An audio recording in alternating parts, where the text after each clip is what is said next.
Now, why don't you just open the fucking envelope? See the way he didn't move, guys? Unreactive.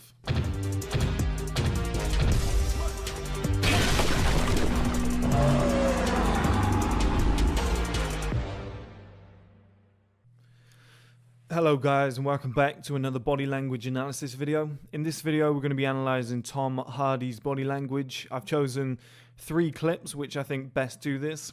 I've left out Alfie Solomons and Lawless and so many other things that Tom's been in, which is, it's a struggle, but I couldn't put too many in. So I focused on these 3 clips. One is from the film Legend with the Krays, and the other 2 are from Taboo, which was a series on BBC, which was just, I thought personally it was fantastic. They lost money on it, but I think Tom was great in it. I think the plot was good. I think his body language was close to perfect in this.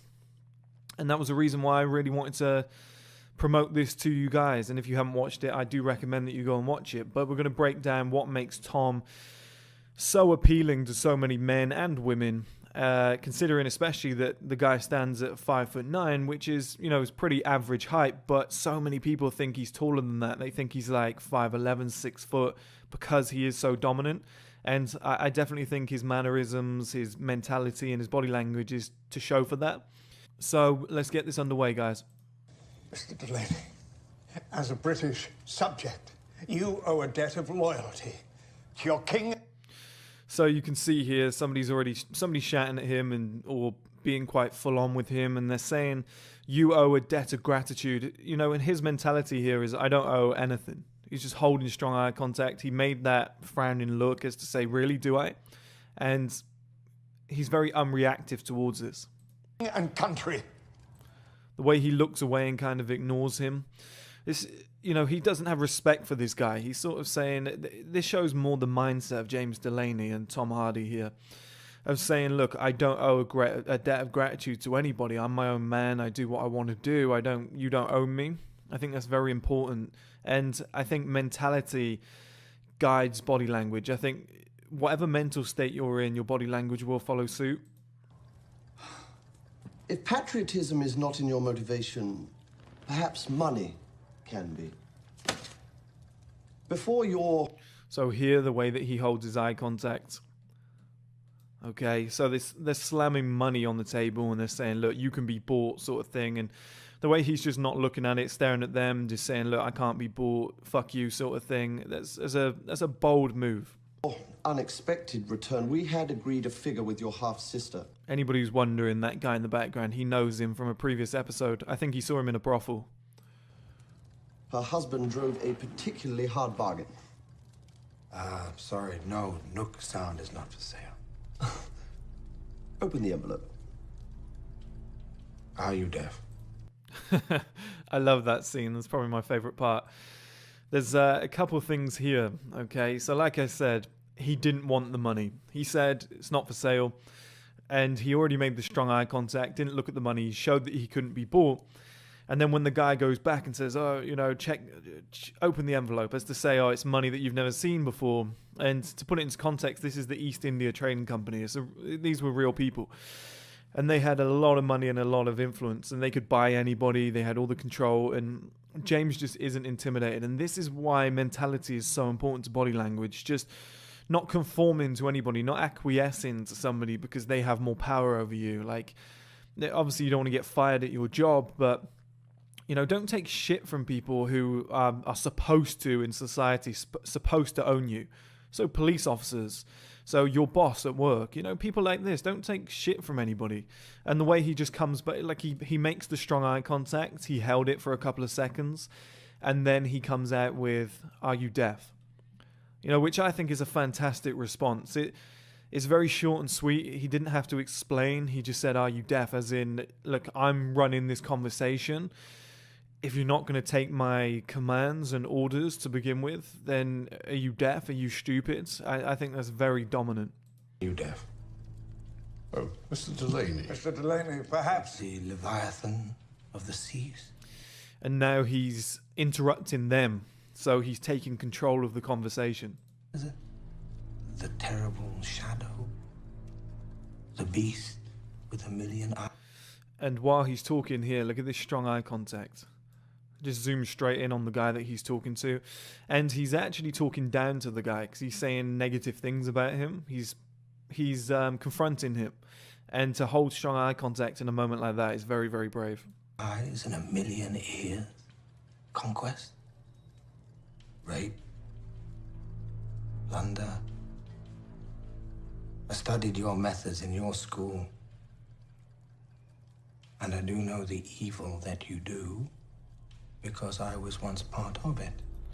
The hushed tone as well, and at the end bringing the words down at the end.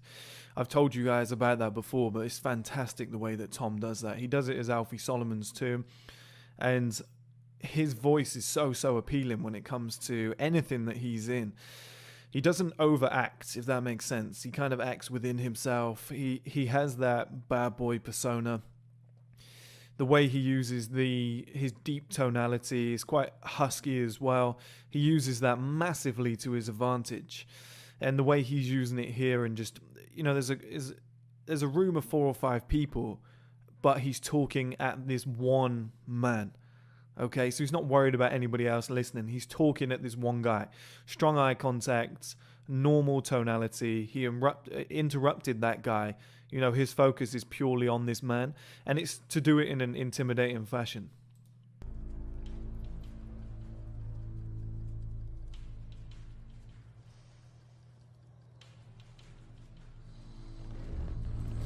The guy putting his hand over his face, okay? Never do something like that, guys. Never show, especially in a negotiation like this, never show that you're visibly distressed.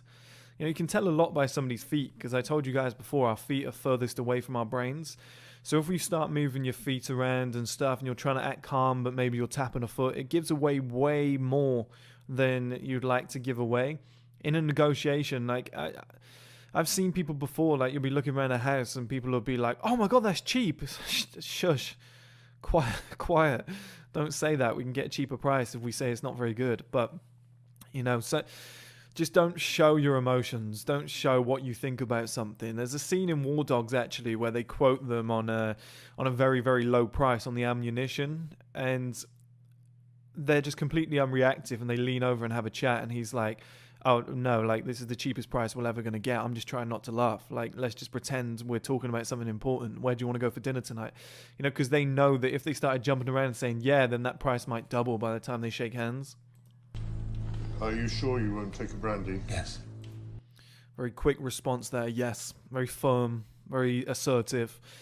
You know, they're trying to win him over with alcohol, trying to befriend him. He just doesn't want anything to do with this. Please take a moment to consider the consequences of your refusal. What consequences? Again, butting in and also challenging. Challenging's a great thing to do as a man. I've always told you guys that aggression is a man's greatest strength. And I don't mean punching somebody in the face. I mean when somebody tries to belittle you, talk down on you, or threaten you. That's what's happening here. And instead of taking shit and being scared, James Delaney butts straight in and says, what consequences? You know, you want to challenge me? I'll challenge you. Let's go toe to toe. And I love that kind of mentality. I don't know what you guys think, but I do that in my own life. Like, I've never taken shit off anybody. I never will. I've done things in my past, and I will continue to do them in the future that make my life worse because I'm not willing to suck up to someone else. And I will always do that. I would rather have shittier consequences and be in a worse situation than be somebody's fucking puppet. Perhaps we should adjourn. Mr. Delaney, I'll give you one last chance to behave like a loyal subject of... Look at this, guys. He's still even though this man is talking, he's still staring directly at this guy. He hasn't stopped since. You know, even his body positioning, his position towards this guy, it's very aggressive. He didn't like that comment of the threat. His Majesty and the lawful crown of England. And the slow turn. So when he was ready, he turned, and it was very, very slow. Sell this land for a reasonable price.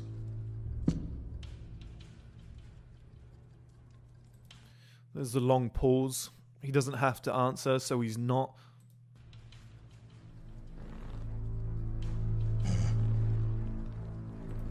I'll tell you what he used. I can't actually do these. I'm going to maybe learn to do them because they're really cool. But those grunts that he does these grunts with his mouth closed instead of a response. And it adds a questioning tone to everything that's going on. And it's very hard to read what he's thinking. So it's just, You know, it's kind of like that. Obviously, it's more aggressive. I'm not trying to do an imitation of it. But I'm saying it's very similar to when somebody goes, you know, but it's a manlier way of doing it. And it's a very good skill, I would say, in terms of tonality. It's very clever. It adds, like I said, a questioning tone. And it puts people on edge where they go, shit, what's he thinking? Hey. See how quickly that guy turned? Watch this. This is what you shouldn't do. Like that just doesn't look good at all. The balance of your father's mind was, well, unstable. Okay, so here he's changed. The guy who's speaking has changed the whole dynamic now. He's getting more aggressive, and Tom has shown that here. The way he's turned his head, glared his eyes at this guy. Very strong eye contact. You can visibly see that he looks more aggressive. The lips are pursed. Okay, nostrils are flared. That shows aggression. And we'll see where this goes. But you have no such excuse. And he actually turned slowly still. So even though he was being aggressive, he kept that slow turn. Now, why don't you just open the fucking envelope? See the way he didn't move, guys? Unreactive. And a slow look up with the smirk. We can see here, he's definitely got the smirk here. Okay. But it was the slowness. We should probably watch that one again. But this is something that Tom Hardy does fantastically in all of his films. Is he's very unreactive. He says less. He doesn't react. It's, you know, we've seen this a few times, but Tom does it in a more of an aggressive manner.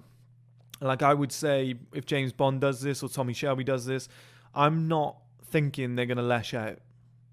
Shelby more than James Bond, but I think Tom Hardy more than anybody. When Tom Hardy acts like this, I think, God, any moment he could just stand up and smack everyone in the nose. And I'm not saying you should intimidate people, but God, it puts him in a nice dynamic. People are petrified. You can see, I know they're acting, which is fantastic, but you can see here, this guy isn't relaxed. Look at the way that this hand is clasped on this seat and pushed backwards. You know, he's leaning back, he's apprehensive. These guys haven't been relaxed the whole time. And it creates a dynamic where people are on edge. And I'm not saying do this all the time, but in certain scenarios like this, because, you know, all I can do is analyze what I see on screen. You know, these clips aren't exactly perfect. I'm not trying to turn you into Samaritans. I'm just saying what I see. But in negotiations like this, it isn't a bad thing to have. Open the fucking envelope! You see that, guys? Completely unreactive. And I know he's acting. He knows it's coming. People will say that, you know, but it wasn't a shock. But if you can pull this sort of stuff off, my God, is it strong.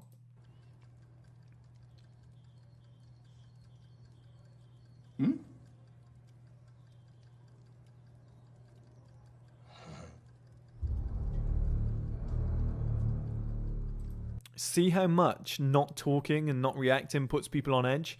Because they have no feedback. They don't know what to do. They don't, you know, what's coming next? How's he going to react? How did he take that? Have we lost him? Have we won the negotiation? Puts you in such a power position. A lot of successful people say less. You know, the less you say, the more powerful you are. And it's definitely, you know, and the less emotions that you show, the more powerful you are. And it shows that here.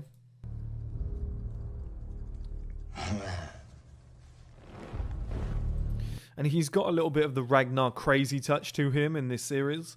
The way he was living in Africa for a long time, and I think the kind of backstory to this is that he was living with tribes. He was doing a lot of witch doctor stuff. I think that's the whole theory behind it. And the way he does stuff like, just makes a random noise, okay? I'm not saying you have to do this, but sometimes crazy is attractive. It draws people in. Crazy people, for some reason, always have more attention on them. I don't know why. It's the same in Hollywood. It's the same with singers, etc. And it really draws people in. I don't know why. Having an element of it can really help you.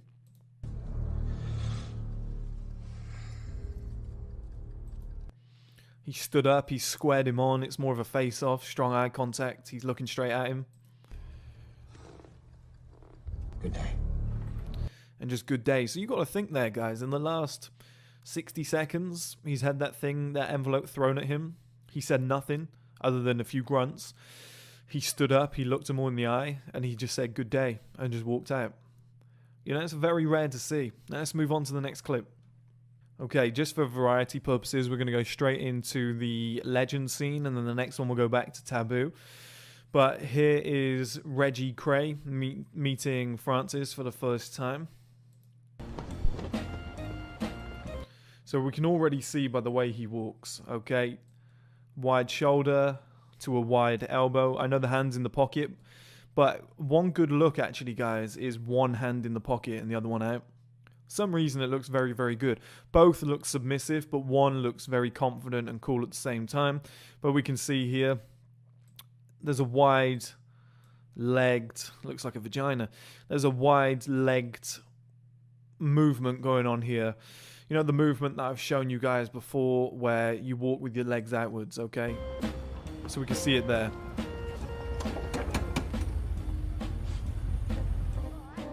How about we clean your coffee up? That was quite a strong posture, actually. It's the first time I've really been through this clip. But we can see here, although the hands are in the pockets, I would probably have one out, like I said earlier. But that's a very upright posture. If we draw it from the head down, granted, this won't be very straight. I'm not doing a bad job here, guys. Oh. Okay, so that's not bad at all. Look at that strong shoulder posture. Again, elbow is out, elevated away from the body. But we can see that he stood very upright. You know, he's not exactly... I know she's looking at something, but this is actually a good example that we can see here. You know, some people will stand something similar to this. They'll walk like that, head down, face on the ground. But what we've got here is chin elevated, head is up in the air, and the eyes are facing, looking around. It's very predator-like. A lot of people will be intimidated and they'll look like prey, and the clothes help too. How about we clean your coffee up?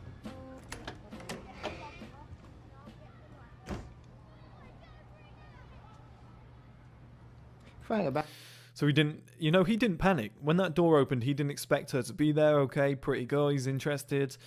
Just holds strong eye contact, waits for 2 or 3 seconds, and then asks the question that he needed. And it was very short too, and he's still holding eye contact.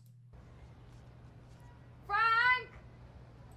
And that's the time to take a look. A lot of guys will tell you that, you know, if you want to check out a woman and that's all you want to do, you know, you can't help yourself looking, then hold eye contact, have good body language, and then maybe when she looks away, you can have a little look. But don't ever...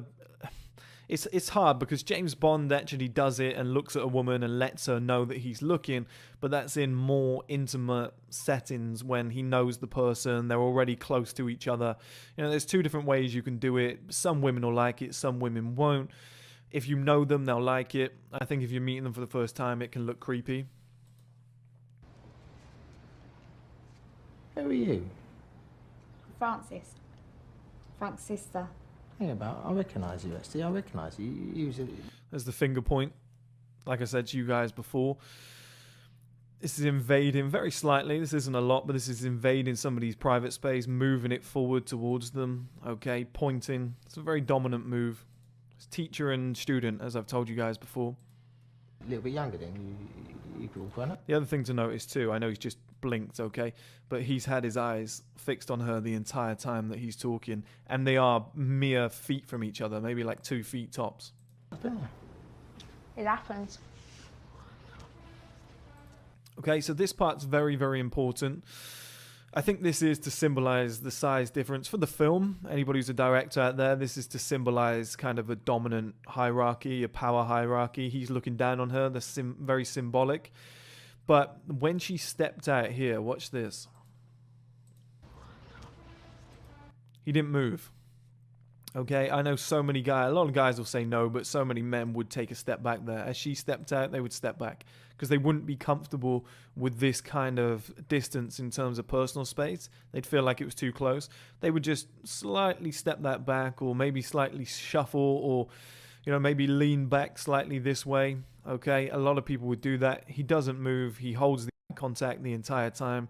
And this this is a fantastic scene. This is one of the best I've seen. Look at that. Straight away here, we can see she's doing the defensive move. I showed you guys this with Ronaldo. The knee goes up. It's acting as a defense mechanism. This is giving her something to do. You know, he's happy. I know his hands are in his pockets. Personally, it's very congruent with the gangster scene. You know, it's supposed to make him look cool. I would have one in the pocket or none. But he's very confident, just standing upright on his own. You know, nothing to lean against, nothing to use other than his pockets. Whereas she wants to lean back, she wants to use this, and eventually she leans her body back and she uses the wall too, okay? Which is very symbolic of submissive and dominant. Sweet. That's not any sweet, is it? That's the lemon sherbet, that is. My drive crack. All right. Really? Oh, that's nice, isn't it? You're not supposed to chew it. No. He's holding eye contact the entire time here as well, looking down on her. And you shouldn't, you know, look down on a woman in a mental sense. I'm just saying the majority of men are taller than women, so that kind of dynamic, it works really, really well. How else am I supposed to get to the sherbet bit? By being patient. Nah. And this is all about the mentality again, like I told you guys. You know, he's a gangster, he gets what he wants, and that's symbolic in terms of money, life, and, you know, assets, and then women as well, which is what he's referring to in this situation. It's kind of a sexual innuendo, somewhat. And the way that she says, by being patient, he's like, nah, that doesn't get what you want, or patience doesn't get you what you want. That's very symbolic of his mentality, you know, saying I'm ambitious, I'm a go-getter, I'm somebody who goes out into the world, gets what I want, I don't want to sit back and wait for it. And if you can have the body language with a mentality like that, plus a good muscle tone, that congruency, you know, you don't even have to be successful, you just have to have that kind of congruency, and women will be like, wow, this guy's going somewhere. Being patient doesn't get you what you want, does it? And then holding eye contact after you say something like that is so powerful. So being patient doesn't get you what you want, does it? And then staring her straight in the eye, that is a winning formula. I don't think he should have reacted like that. I would have got him to move slowly. Okay, I told you guys before, this is a perfect example. When a car horn honks, I don't think, unless you're about to be run over, but, you know, just walking down the street sort of thing, or a dog barks and it's the other side of the street, and people turn their head quickly and they panic, or there's a loud noise, like, for some reason, I don't know, this always happens in construction. When you drop a plank of wood or something, it sounds like a bomb has gone off when you're in a city. I for the life of me, I don't know why, okay? Those boards just slap for some reason. But when people hear those noises, they panic. When this window opens, he shouldn't have done this. He should have turned slowly. He reacted too quickly. See what I mean? That was very submissive. The eyebrows were raised. I know he's looking up, but the eyebrows were raised. If he had turned, if she had turned and looked up there quickly, and he had held eye contact, still looking at her, and then slowly looked up, I think that would have been one hell of a scene for the film. Half a minute, Reg. Right down. Is he in trouble? Yeah, he is. You go out with me. So this is again another mentality thing. This isn't really body language, but it's very direct. Okay? Yeah, he is. Turns, looks at her. Will you go out with me? He's trying to get what he wants. I'll go easy on him if you do. All right. Not for that. And the two things that we see here, it's not every woman that will do this. You know, obviously she's acting, but the way she plays with her hair and looks down. All right. They're very submissive moves, especially if he's standing above her and holding eye contact. Not for that reason. Saturday night. And her eyes are darting everywhere as well. Watch her eyes, darting left and right. Saturday night. Sorry, let me go back a bit more. Back here. All right. Not for that reason. She's looking everywhere, okay? And his eyes are just dead set on her. Saturday night. And again, very forward, Saturday night. And then holds the eye contact. You don't have to say, you know, so many guys will do this thing where they're like, you know, I was thinking maybe you could, you know, if you're not busy, I mean, maybe we could go out. And, you know, it's cute in the movies, in a little high school movie thing, but in real life, you just look like a prick. You're better off just saying, will you go out with me? Okay, Saturday night? And just leaving it out there, not, okay, so when are you free? I know you work at so-and-so, so you're probably not free on the blah, blah, blah. You know, it's dark nights at the moment, so I should probably pick you up early. Like, just shut up. Just say what needs to be said and move on. And then hold the eye contact. Who are you talking to? You're half-dressed talking to a man in the door. What's wrong with you, Francis? Get back in the kitchen. Finish them dishes. Hey, this is yours. Thank you. I think that's quite symbolic too. The way he's not afraid to, you know, this is very symbolic actually, guys. What he's done here is he's put the hands between the mother and the daughter. Okay, so basically what they're saying in the film here is he's acting as a wall between the two of them. Okay, he's about to come between the two of them and break up this kind of relationship, and that's symbolic for the film. But it's also very confident the way that he's stretched this arm out here and invaded her personal space. Just look at the disgust on her face and the happiness on her face. This actually, you know, I'm not saying to offend somebody's parents. I'm just saying if you're confident around somebody's mother and father, usually the woman will react very, very well because she'll see that you can stand up for yourself. Thank you.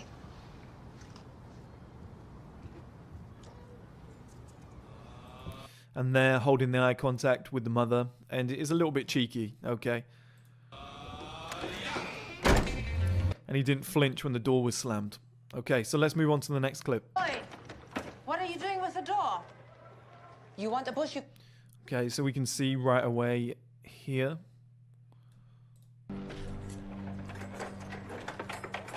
Oi! What are you doing with the door? See, she shouted, oi. You know, usually if somebody's trying to get in somewhere or break in somewhere, they turn very quickly, but Tom doesn't. Look at this, very slowly. Oi! What are you doing with the door? Around about a second or two after she said, oi, he turns around, and he does it very slowly. You want a bush, you come through me. That is private property. Helga, it's so good to see that you're still working, even still alive. You know that I lay with you. I think it's very important here. It's another mentality thing. The way she's like, you have to come through me. She's walked towards him, confronted him, and he's just said her name and changed the subject and moved it on. I think Tom Hardy is fantastic at diffusing situations. It's very similar to Tommy Shelby. I think it's not strictly body language, but if you want to know how to diffuse scenarios, don't really answer and answer back with a question. Okay, if you answer a question with a question, you can change the subject and you can gain control. They teach you that in sales too. It's very, very important, especially if you hold eye contact and act unflustered. When I was just a little boy. Where did you get the key? This key, this is my father's key. Horace Delaney. Hmm? And I think he took the key off her there as well, which is that's very symbolic again. That's very dominant to just snatch that from somebody. Yes, shit. Your father stopped coming. It was empty. It was wasted. So close to the docks. You want tea?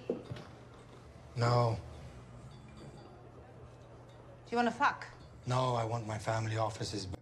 That's very important too. Again, a lot of this video is about mentality, to be honest, and how it complements body language. He's not actually looking at her here when he responds, okay? So he's looking off into the distance. He's looking around. He's doing his own thing. You know, I think as well, one thing I want to mention is clothes are important. His long black coat. I think when you wear things like this, now granted it might be really warm where you live, but when you wear clothing that is symbolic of leading men, I think it definitely makes you look more powerful. But the way she's asked him, do you want to fuck? He's, no, straight away, just come straight out with it. No, I think that's very important. The way that, and this happens a few times in this clip, that this woman is kind of trying to use sex as either a currency or a bargaining tool, and he's just having none of it. I think a lot of guys can learn from that. Back. How much do you make here?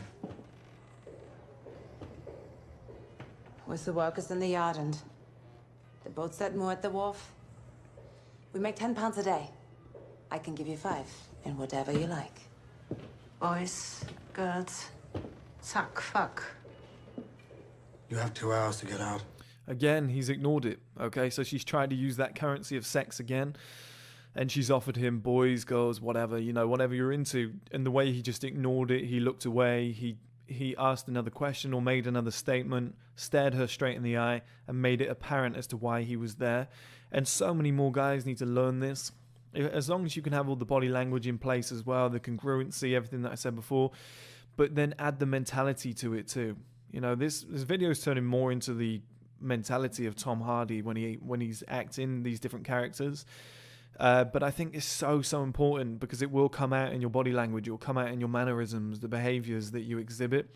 And don't ever be ruled by anybody. You know, in the first clip where those guys are from the East India Trading Company, he wouldn't let them have that over on him. And now this woman is trying to use something that always works, sex, and he's not having any of it. I think it's just so important, and so many guys need to learn this. You say I took your cherry.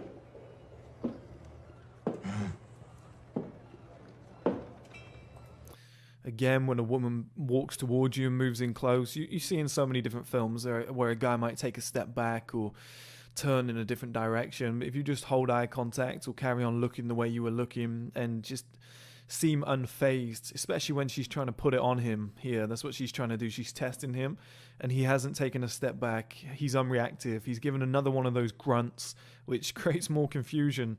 And he's just holding that dominant pose, and he's not flustered. I think that's massively important.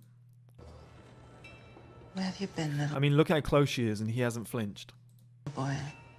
I've been in the well. She did get a slight reaction out of him then when she said little boy. She tested him. That's what she wanted to do. Little boy was one of those shit tests. And the way that he's turned a little bit quick there, a little bit more aggressively. I've been in the world. It's more of a challenge, saying I've been more places than you. It's a dick measuring thing. I think it would have been okay for him to just turn and smirk. I think if I was you, or, you know, even myself in those scenarios in real life, if a woman was doing that, I think just turn slowly and give a little smirk and just show that you're unfazed by the little boy thing. Because if you start reacting like, little boy, what you on about? You know, she knows she's got you. I have girls, but I also have men. They're not very good men. You understand? They've rocks for hearts. So she's got her hand on him here. She was touching him before lightly, and then she pulls him in, and again, he's completely unfazed. He's not moved. He's carrying on as normal. They've knives and ropes. If you have any sense. And that's what I mean about male aggression. You don't have to hit a woman. You don't necessarily have to smash up a table. But sometimes there's just different ways of doing it. And back here, when this was set, you know, things were different. But in this era, there's different ways of doing things. You know, if somebody's just causing you shit, you don't have to take it. You can just... He could have butt in. In this era, he could have butt in and said, no, listen to me, this is what's going to happen. And I made that video the other day about the domestic mental abuse that men face. And I think in those sort of scenarios, let's say this woman was abusing this guy mentally. She's grabbing him by the coat. She's saying, I've got other men, you know, they could beat you up and all this shit. At that point, you should go, no, that's enough. Like, either you get the fuck out or I'm leaving, you know. And I think it's very important to have a line, and once it's crossed, you reassert dominance. You know, he's let her have her fun, but then he's reasserted dominance, and, you know, he's back in the power position here. And I think too many guys are scared of doing this and not using male aggression as an advantage. And I'm not saying smacking a woman in the face or anybody for that matter. I'm just saying male aggression and high testosterone will allow you to get places that you couldn't get before, and it's being frowned upon in this era. I use it every day and it works wonders. People who do not know me soon come to understand. See, he doesn't have to be shouting, etc. He's gone back to a hushed tone, strong eye contact. He's gone closer to her than she was to him, and the whole dynamic has changed. Where she was confronting him to begin with, those tables have turned, and now he's in the power position.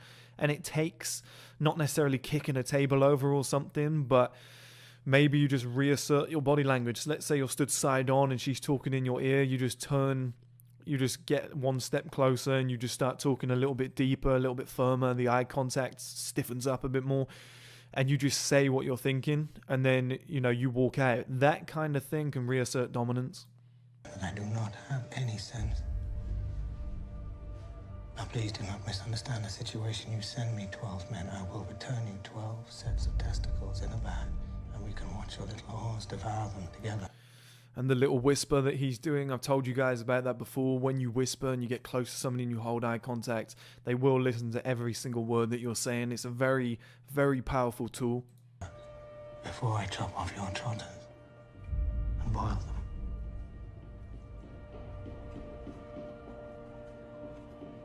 To us. And again, the holding the eye contact at the end was fantastic, as I have said throughout. But the way he ends with 2 hours. And in the first clip, he ended with good day. I think he said that. But, you know, I've shown you this before with Tommy Shelby, and I've shown you this with James Bond. Is just saying a single word or something, or the final statement, you know, what you want to get out of the interaction, and then just walking out. So many people will stop and make a joke or say something else, or they want to leave a good first impression. They're worried about what people think of them. You know, they're exiting a room and then they come back in and say, oh, yeah, but I thought I'd just remind you tomorrow, remember. Like, just leave. Just leave, okay? Just say what you need to say and leave. And that exit strategy is wonderful. So that's the 3 clips, guys. I hope you enjoyed it. I hope that's what I'm trying to do, is find different stuff, because if I keep repeating the same clips, you know, I'm saying the same things, okay? There's only so much body language we can teach. So one thing that I think the world is in desperate need of is mentality. And I think most men have such a weak mentality when it comes to life, women, body language. I've always said this in the books that I wrote in the past, is that in order to have good body language, first you need to get the mentality. I've been getting a lot of messages lately where people are saying, oh, I did the body language thing and people found me intimidating, or my friends think I'm a dick. It's like, yeah, it's a mentality thing.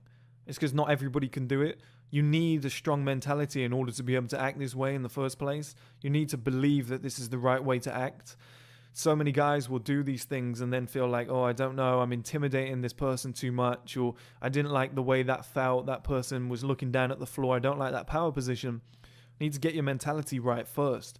Once you do that and you think like James Delaney or Tom Hardy's characters do in pretty much every film, it becomes so much easier, guys, and then everything is congruent. Because if people are facing competition or backlash from the body language that I'm teaching you, a lot of that is coming from a lack of congruency. Because if you're quite a weak person and the words that you say and kind of your life actions don't match your body language, then people will see through it as bullshit. And you need to change your mentality first. And that's what drew me into watching Taboo, is I could kind of see what a real man is like when I was watching this. It's different in this era because there's a lot of things you can't do.